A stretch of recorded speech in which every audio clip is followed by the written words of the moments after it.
नमस्कार। बीएड द्वितीय वर्ष थर्ड पेपर शैक्षिक प्रबंधन और इसके अंतर्गत आज हम लोग दोहरान कार्य के अंतर्गत पाठ्य सहगामी क्रियाओं के माध्यम से बालकों के अंतर्गत गुणों का विकास की हम चर्चा करेंगे। तो आइए कुछ बिंदुओं के माध्यम से देखेंगे कि किन किन गुणों का विकास पाठ्य सहगामी क्रियाओं के माध्यम से होता है। तो पहला है समन्वित व्यक्तित्व का विकास। समन्वित व्यक्तित्व के विकास से संबंधित गुण के अंतर्गत विद्यार्थियों के अंतर्गत जिस प्रकार की पाठ्य सहगामी क्रियाएं आयोजित की जाएगी उसी प्रकार का मिला जुला रूप, समन्वित यानी मिला जुला या मिला हुआ रूप होता है, उसी प्रकार के व्यक्तित्व का विकास होगा। अगर बात करें हम कि नैतिक गुणों से संबंधित अगर कोई सहगामी क्रिया आयोजित की जा रही है तो बालकों के अंतर्गत जो बालक के व्यक्तित्व से संबंधित जो नैतिक गुण होंगे उनका विकास बालक के अंतर्गत होगा। फिर है दूसरा उत्प्रेरणा में सहायक। उत्प्रेरणा में सहायक। दूसरा है कि बालकों को प्रेरणा मिलेगी किसी भी कार्य को करने में। बालक कुछ ऐसे विद्यार्थी होते हैं वो प्रारंभ में कुछ क्रियाओं को करने में हिचकिचाते हैं, बाद में जब वो प्रेरणा पाते हैं तो इन सहगामी क्रियाएं जब ये आयोजित की जाती है, समय समय पर आयोजित की जाती है, तो इससे क्या होता है, बालकों का मन खुल जाता है, जो झिझक होती है वो दूर हो जाती है। प्रेरणा से उनके अंतर्गत विभिन्न प्रकार के गुणों का समावेश हो जाता है। तो उत्प्रेरणा में सहायक होती है पाठ्य सहगामी क्रियाएं। फिर है करके सीखने के सिद्धांत। करके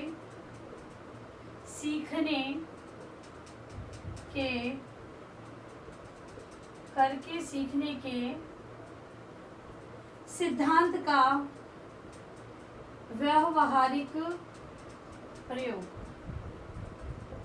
पाठ्य सहगामी क्रियाओं की जब हमने चर्चा की थी तो उसमें बात की थी कि ये जो सहगामी क्रिया आयोजित की जाती है इसके अंतर्गत विद्यार्थियों को ही लीडर बना दिया जाता है, उनको ही अध्यक्ष सदस्यों के रूप में लिया जाता है और उन्हीं से ये सारी सहगामी क्रियाएं करवाई जाती है। तो अब यहाँ पर करके सीखना मतलब कि एक तो होता है कि सहगामी क्रियाएं कैसे होती है उनको देखना होता है, और एक यहाँ पर हो रहा है कि सहगामी क्रियाओं को आयोजित करना। तो यहाँ पर करके सीखना मतलब कि ये सारी क्रियाएं व्यवस्था से संबंधित, खेलकूद कौन कौन से होंगे, उसके गठन से संबंधित, केंद्रीकरण, पर्यवेक्षण, ये सारा कार्य है वो छात्रों पर ही डिपेंड है। तो यहाँ पर विद्यार्थी वो व्यवहारिक प्रयोग सीख रहे हैं, इन पाठ्य सहगामी क्रियाओं के माध्यम से व्यवहारिक गुणों का प्रयोग यहाँ पर वो कर रहे हैं। फिर है सृजनकारी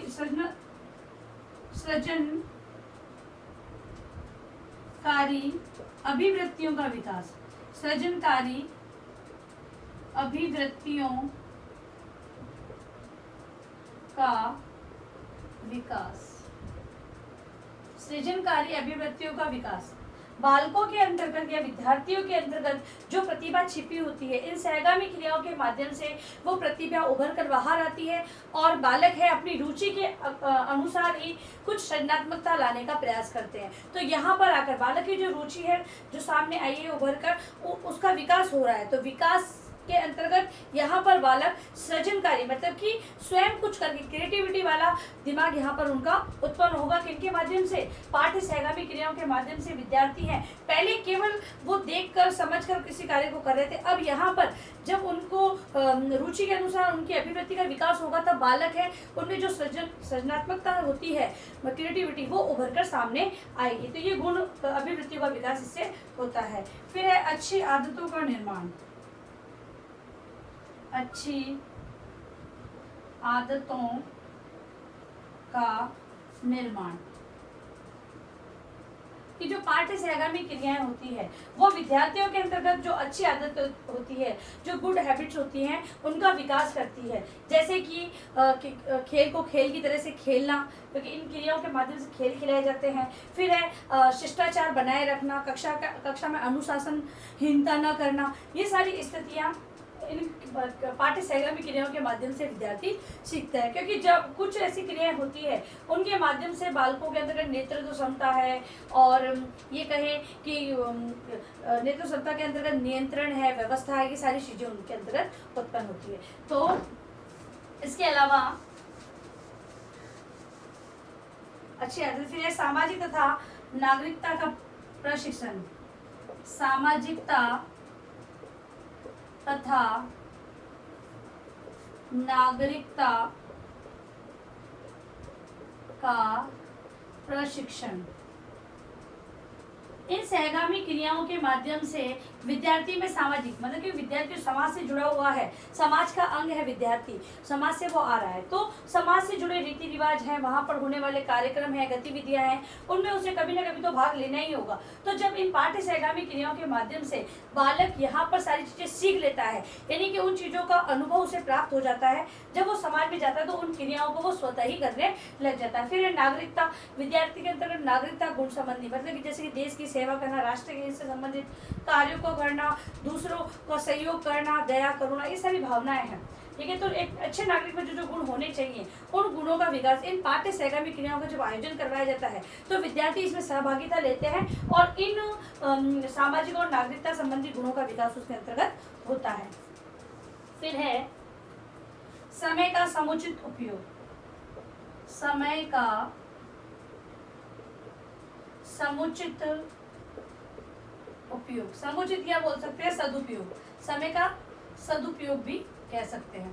तो विद्यार्थी इन सहगामी क्रियाओं के माध्यम से जो समय को व्यर्थ करता था, जो पूर्व में जो समय को व्यर्थ करता था, इन सहगामी क्रियाओं के माध्यम से उस समय का उपयोग करना वो सीख गया है कि जब भी हमारे पास रिक्त काल या अवकाश का समय है तब उसमें हमें इन सहगामी क्रियाओं से संबंधित कार्यों को करना है। जब विद्यार्थी बिजी रहेगा, जब वो इन कार्यक्रमों में बिजी रहेगा तो उसे और कोई काम करने की, मतलब कि और कोई काम करने की इच्छा ही उत्पन्न नहीं होगी। तो यहाँ पर वो क्या करता है, जितना समय मिलता है उसका वो उचित उपयोग करना प्रारंभ कर देता है। तो समुचित समय का उपयोग करने का गुण उसमें विकसित हो जाता है। फिर है समाज निर्माण में सहायक। समाज निर्माण में सहायक। सहगामी क्रियाओं के माध्यम से विद्यार्थियों को समूह के माध्यम से जिस प्रकार कार्य करवाने में लाभ है, या फिर ये कहे कि समूह से ही एक समाज का निर्माण होता है, ये सारी चीजें उसमें देखने को मिलती है कि एक तो अकेला व्यक्ति कार्य करता है और दूसरी जगह सभी सामूहिक रूप से कार्य करते हैं। तो यहाँ पर अकेला व्यक्ति काम करने वाला और समूह के रूप में कार्य करने, समूह में जब कार्य बांट दिया जाता है तो कार्य हल्का हो जाता है, जिसकी जो जिम्मेदारी होती है वो वही कार्य करता है। तो यहाँ पर अगर बालक को समाज से संबंधित कार्यों के बारे में जानकारी मिल जाती है कि समाज में रहकर किस प्रकार कार्य किया जाता है, फिर आगामी जब समाज में जब उसे कोई पद दिया जाता है तो समाज निर्माण से संबंधित जितने भी कार्य होते हैं उसको करने में वो आगे बढ़ता है। यानी समाज निर्माण में ये गुण जो इन्होंने सीखे हैं वो समाज निर्माण में वहां पर सहायता प्रदान करते हैं। फिर है नेतृत्वशीलता संबंधी गुणों का विकास। नेतृत्वशीलता संबंधी गुणों का विकास। नेतृत्वशीलता संबंधी गुणों का विकास। जब वो बालक इन सहगामी क्रियाओं के कार्यभार को स्वयं उठाता है, संबंधित कार्यों को अपने समूह में बांटता है, तो यहाँ पर आकर बालकों के अंतर्गत जो नेतृत्वशीलता का गुण है वो विकसित होता है। यानी कि बालक है वो जो लीडरशिप है वो करना सीख जाता है। इस प्रकार से बालकों के अंदर नेतृत्वशीलता का गुण इन पाठ्य सहगामी क्रियाओं के माध्यम से आ जाता है। फिर है जनतंत्रीय गुणों का विकास।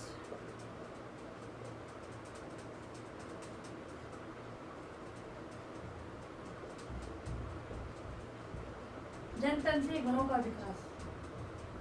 बालक के अंतर्गत बालक है जो समाज का अंग है, ठीक है, और वो देश के अंतर्गत रहकर जनता से संबंधित गुण, जैसे कि अगर जब नेतृत्वशीलता का गुण उसमें विकसित हो जाता है तब वो समाज का एक बड़ा नेता के रूप में भी कार्य करता है। फिर आकर उसे जनतंत्र के जनता के हित में किस प्रकार कार्य किया जाता है, जब वो एक अच्छा नेता बन जाता है आगे जाके तो उसे देश की रक्षा के लिए या फिर देश से संबंधित अच्छे कार्य करने का जब अवसर प्राप्त होता है तब वो जनतंत्रीय गुणों का विकास यहाँ पर उसे काम आता है। जब इन गुणों का विकास उसमें इन पाठ्य सहगामी क्रियाओं के माध्यम से हो जाता है तब आगे जाकर वो नेता के रूप में कार्य करता है और इन गुणों का उपयोग वो वहाँ पर करता है। अंत में है अनुशासन का विकास।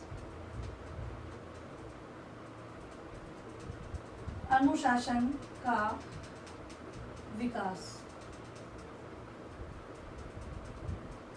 बालकों के अंतर्गत जब सारे कार्य खुद को करने हैं, इन सहगामी क्रियाओं में सभी कार्य विद्यार्थियों को सौंप दिए जाते हैं। किस प्रकार कार्य करना है, व्यवस्था किस प्रकार करनी है, वित्तीय प्रबंधन किस प्रकार का होगा, संसाधनों की व्यवस्था किस प्रकार की होगी, सारा कार्य जब विद्यार्थियों को दे दिया जाता है तो स्वतः ही अनुशासित रहते हैं।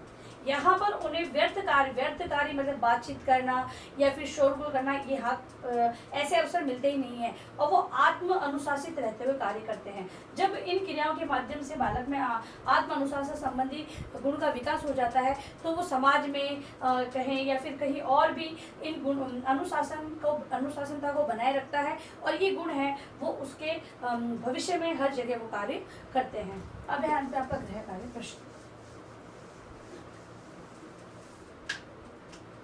गृह कार्य प्रश्न, पाठ्य सहगामी क्रियाओं के माध्यम से विद्यार्थियों में किन गुणों का विकास होता है, वर्णन करें। ठीक है, आपको इन गुणों का जो एक निबंधात्मक उत्तर है, इस उत्तर को अपने उत्तर पुस्तिका में लिखना है। और अंत में आप लोगों से निवेदन है, इस महामारी के दौर में कम से कम ये आवश्यक कार्य होने पर घर से बाहर जाते हैं तो 3 बातों को विशेष ध्यान रखें। मास्क लगाएं, सोशल डिस्टेंस का पालन करें और हाथों को बार बार सैनिटाइज करें। धन्यवाद।